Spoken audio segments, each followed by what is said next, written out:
Hi everyone, I'm Allie. Join me as I create this Pearl Ladder Bracelet featuring tubelets and some right angle weave along with my pearls.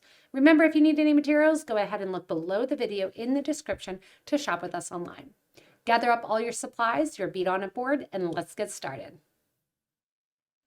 So to begin our bracelet, we are actually going to be doing right angle weave. The right angle weave is the first step in the design, and then we're going to embellish that right angle weave and add to the side, adding our peaks, pearls in the middle, and come back and forth down the bracelet. Now you can do many of these steps at the same time, but it's easiest to teach and learn by showing the right angle weave portion first. I have some gray size 6 dragon thread, and I've put a stop bead on the end of the thread along with a size 10 needle. To begin, we are going to do right angle units, and they're going to consist on the right and left side of our box of a tubelet. The top and bottom of the box will be an 11, a 4mm pearl, an 11, and then we're going to do a tubelet again because that's going to be the other side of the box, the right side. And now we're going to do the bottom, which is going to be that same pearl 11, 11 pearl 11. From there, we are going to build our right angle unit by sewing back up through our first tubelet, starting at the area where our thread started next to that stop bead and sewing up toward that first unit of pearls. So you can see we now have this little box. We have a tubelet on the left, a tubelet on the right, pearl and seed beads on the top and bottom. Right angle weave, you're always going to want your thread and needle coming out of the right-hand side of your box. So my thread right now is at the left-hand side of the box. I need to go across the top of the box, pearl 11 pearl, keep saying that, 11 pearl 11. And then I'm towards the right-hand side of the box, but I want to make sure that I'm coming out of the right-hand side of the box. So I'm going to sew down through my tubelet here.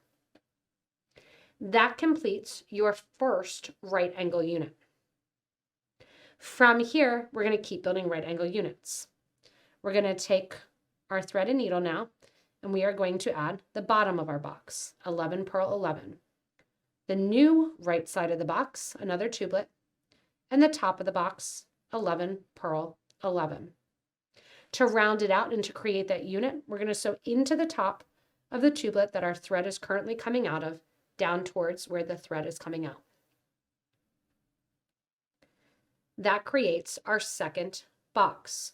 You'll notice that the right side of box number 1 becomes the left side of box number 2. This will continue as we add units. Once again, once you're coming out of the left side of the box, you need to get over so you're coming out the right in order to add it. Right here, I grabbed by accident one of the 11 O's. I'm going to sneak my thread out of that because you just want to be coming out of that tubelet. I'm going to sew through the bottom of the second right angle box that I just created, sewing through that 11 pearl 11. And then we're going to sew up through the tubelet, which is the right-hand side of the box. And you can see it's easy to catch those 11 O's that are sitting to the top and the bottom of the box. You want to make sure you're always just coming out of the tubelet. You're going to continue with that right angle weave, adding in a top, a right, a bottom, or vice versa, because it'll alternate with each right angle weave stitch, whether or not you're starting at the top or the bottom. Sew back into the bead that your thread is currently coming out of was the right side of the box that you just completed. Now all of a sudden, it becomes the left side of your new box. Get your thread and needle over so that it's coming out the right side of that right angle weave box, going through the top if your thread's at the top, and going down the tubelet along the side. You're going to continue to build this right angle weave base the whole length of your wrist. We're going to make our bracelet sit well by adding one of our Potomac's clasps, and that'll make up the difference from the size of your wrist to a little bit bigger so that way it sits comfortably on your wrist. So after you finish your right angle weave, we are going to attach our clasp to one side. I'm going to be using a Potomac's clasp and going in then and using the same color cabochon as I have for the tubelets, which is great. So I'm going to be using that metallic violet. It's going to match exactly. To attach my clasp, what I want to do is a V of beads to get there. So we're going to use 1, 2, and 3, of our 11 seed beads in the purple color. I'm going to sew through the clasp. Now you can use a wire guard if you want, but this is a soldered loop, which is great, so I don't have to worry about the thread escaping. And I'm going to repeat on the other side, 1, 2, and 3 11-ohs.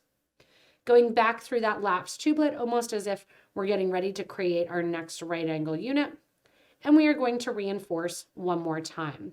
I will be coming down the pattern and coming down the bracelet one more time yet again. So we'll have an opportunity to do a third pass of thread through this clasp, which will be great to secure it up.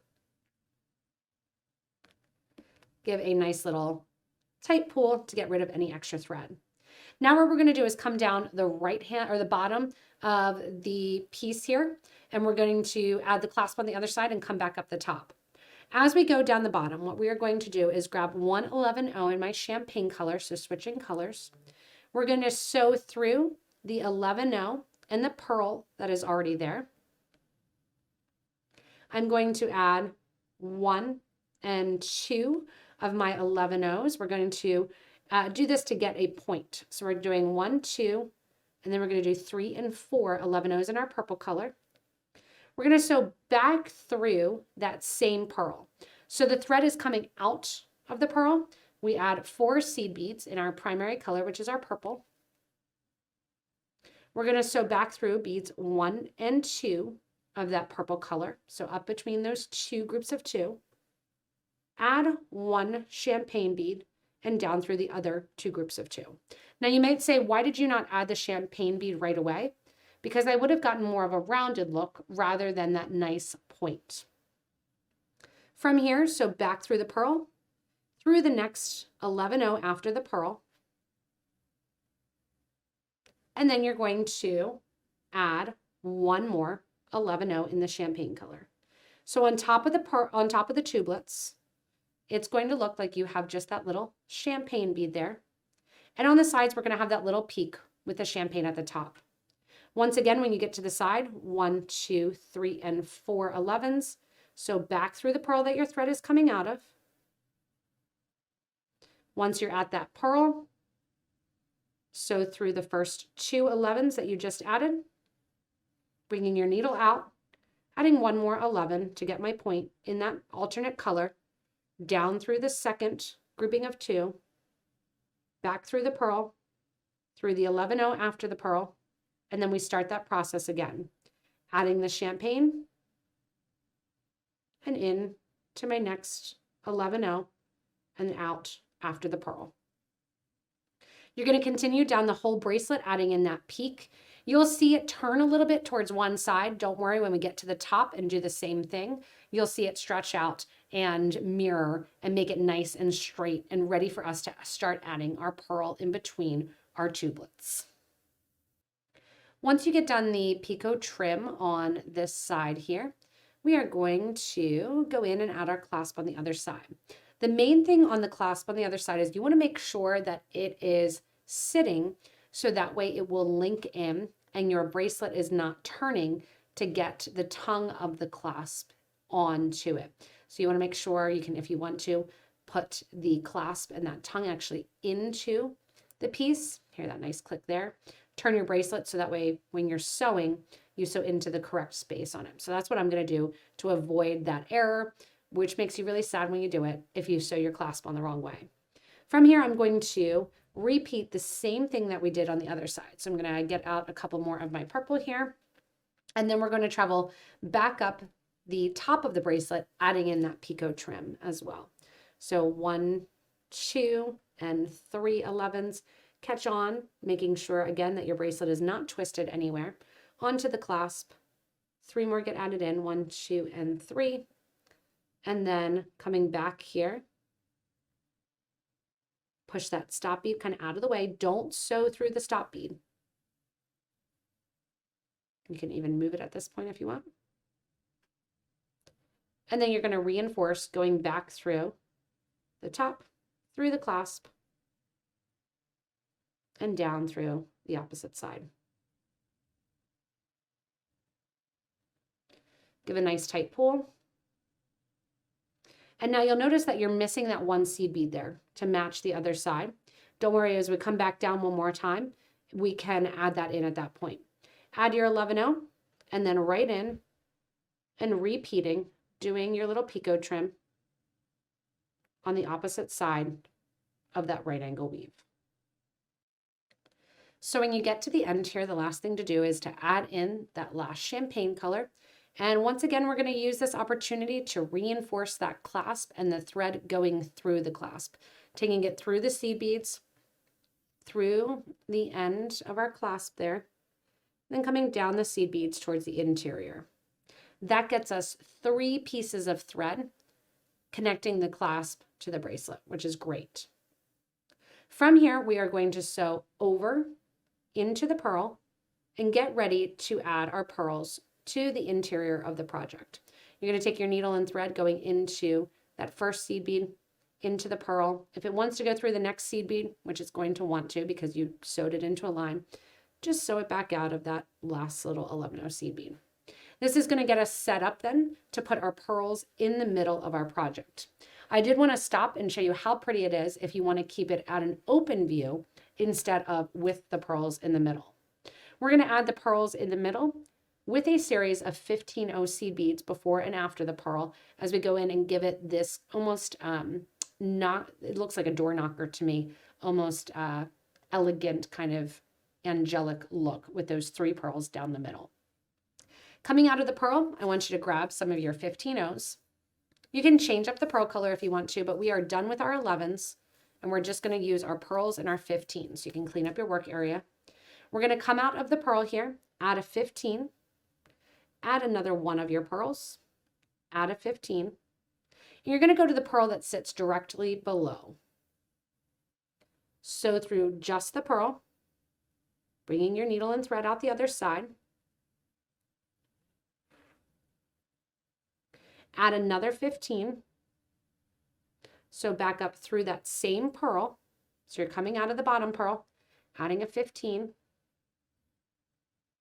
Go through that same pearl, add one more 15, and go into the same pearl that your thread was originally coming out of, which is going to add it with that 15 in the middle. Nice and crisscross there along the side. And look how elegant that looks in the middle there as you add in that additional pearl.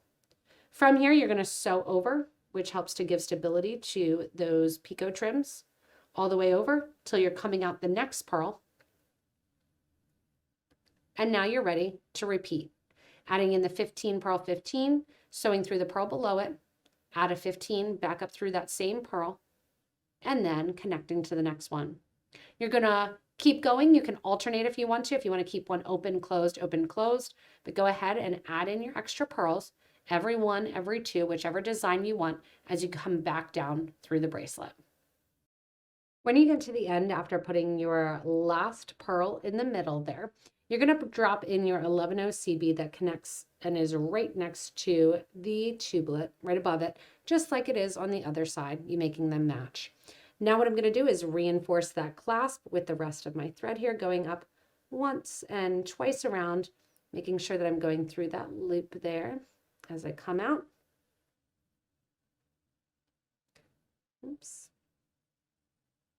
Making sure your thread doesn't get caught on anything either. And then as you're coming down this other side here, you're going to come out after the 3 beads there. Go back through the tubelet, back through the 3 beads, the clasp, the 3 beads, bringing them off to the side, then taking off that stop bead and simply tying the 2 thread ends together to finish up your beautiful bracelet. Then what you're going to do is, if you haven't already, grab your cabochon, your 10mm cab, glue it in to finish up your bracelet. Thanks so much for joining me in this Pearl Ladder bracelet. As always, I can't wait to see what you create with this, maybe using crystals in the middle or even another tubelet in the middle too, to change up the look completely. As always, if you need any materials, go ahead and look below the video in the links there. We'll take you to our website with the exact colors, material list, quantities, and all. Remember, if you haven't already, go ahead and comment on this video to let us know any questions that you may have, build up other Potomac beaders that may be watching, and also give ideas for how to improve this bracelet and many others. Thank you so much for watching, and stay tuned for our next inspirational design.